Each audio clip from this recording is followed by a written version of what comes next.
Jangan lupa like, komen, dan subscribe channel YouTube TVRI Bengkulu dan nyalakan lonceng notifikasinya.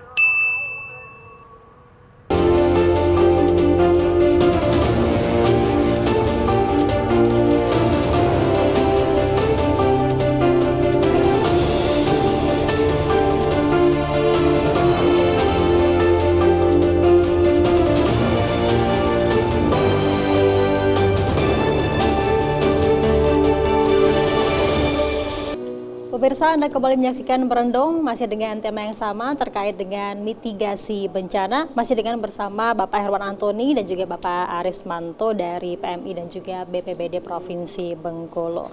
Baik, terkait dengan tema kita hari ini Bapak, mitigasi bencana. Mungkin dalam waktu dekat ini seperti apa Bapak Aris kegiatan yang bakal dilakukan dalam waktu dekat seperti yang Bapak sampaikan tadi ya Bapak ya di break ya, tanggal 3 nanti akan ada kegiatan ya Pak? Oh ya, tanggal 3 nanti ini kebetulan berkaitan dengan ulang tahun provinsi yang ke-79.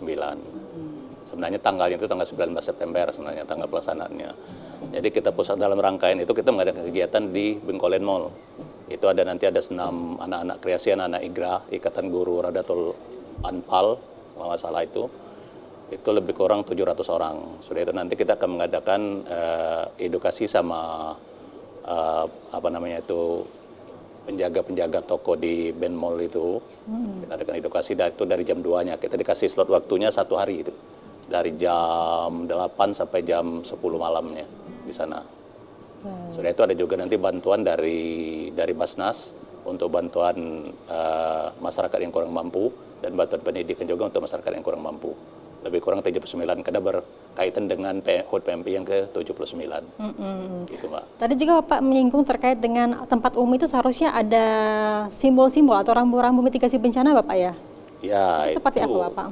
Harusnya di tempat-tempat itu seperti yang dulu pernah kita lakukan ya Pak Herwantoni, di BPBD itu mereka biasanya memanggil kita untuk melakukan seperti rumah sakit, mal-mal itu seharusnya mereka udah punya rambu-rambu evakuasi. Rambu-rambu evakuasi yang dipasang di tembok, bukan 1 meter di tembok. Jadi arah kita larinya kemana kalau ada bencananya, kayak gitu rambu-rambunya. Nah kemarin waktu saya lihat di salah satu pusat perbelanjaan kita itu, saya belum ketemu itu. Belum ketemu rambu-rambu evakuasinya, tempat evakuasinya yang mereka ada.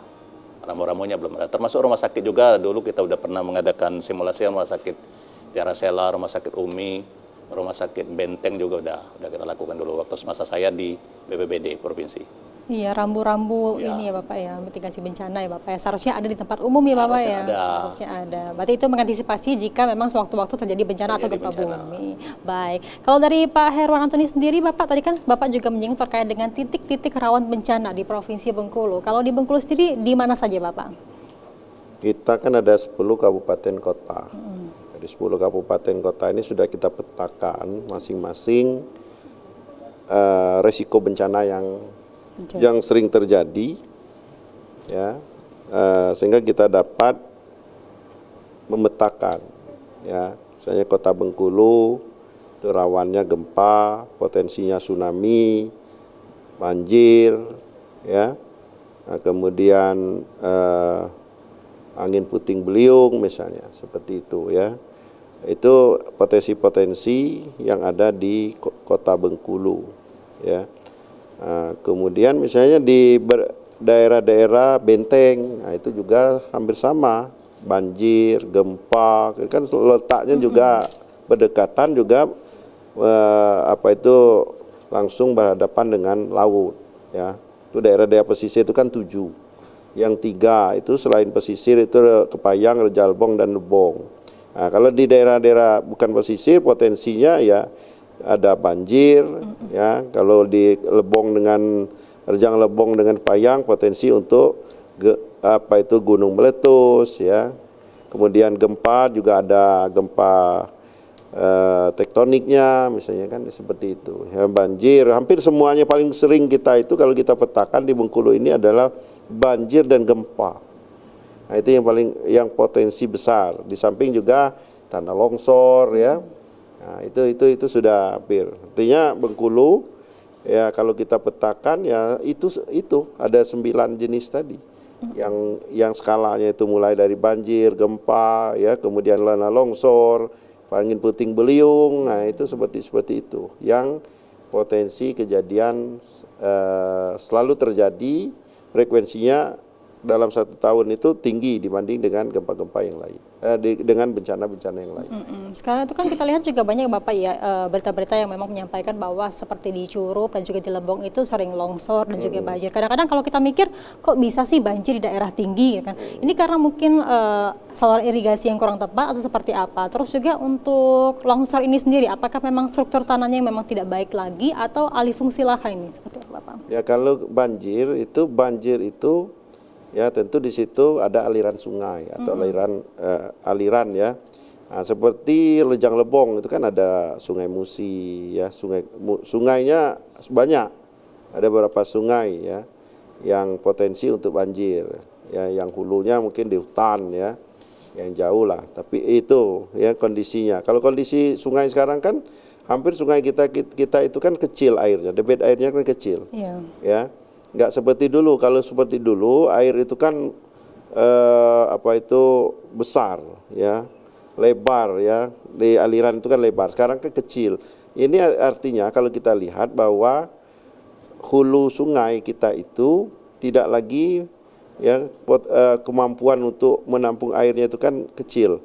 Ya, artinya banyak hutan-hutan kita yang alih fungsi ya, atau mungkin ada yang memang ya penghijauan ya enggak lagi, misalnya kan sudah jadi kebun ya dan sebagainya, sehingga kemampuan untuk menyerap air, menyimpan air kecil, sehingga airnya ya menjadi berkurang. Nah, itu potensi seketika terjadi hujan lebat ya, air ini ya tidak tertampung ya, kemudian tidak ada penahannya lagi ya.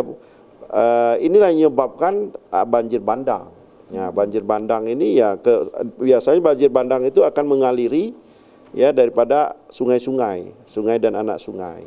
Itu juga di Lebong, kejadian di Lebong seperti itu. Ya, yang kejadian ya di Lebong. Artinya daerah-daerah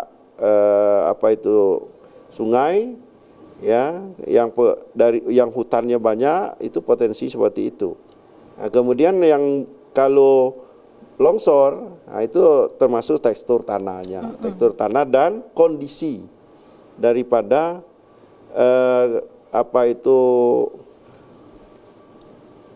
tanah misalnya berada pada daerah aliran sungai misalnya, ya, atau berada pada tebing-tebing yang ada di bukit-bukit. Nah, itu seperti ada juga itu. Ya rumah-rumah orang yang sampai tergerus ya Pak ya, dekat kejadiannya sungai. Paling banyak misalnya di Lebong misalnya.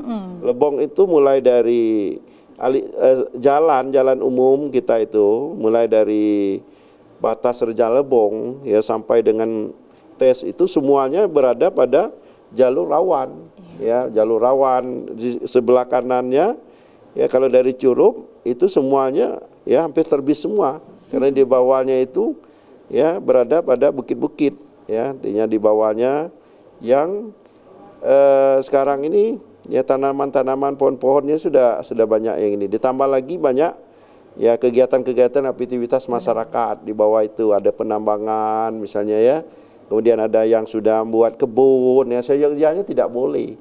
Ya, tapi itu yang kejadian sehingga hampir itu ya hampir berapa titik itu kita lihat ya, lebih dari 20 titik ya, yang semuanya potensi untuk terjadi longsor, ditambah dengan tidak adanya drainase ya, jalan itu tidak ada drainase, ditambah lagi dari sebelah kirinya kalau kita itu yang tinggi, ini potensi di atasnya ini tidak ada lagi, banyak yang tidak ada lagi penahan ya, pohon-pohon karena sudah jadi kebun. Dari atas ini ngirim air ya ke bawah. Nah, ini potensi terus nguras ya.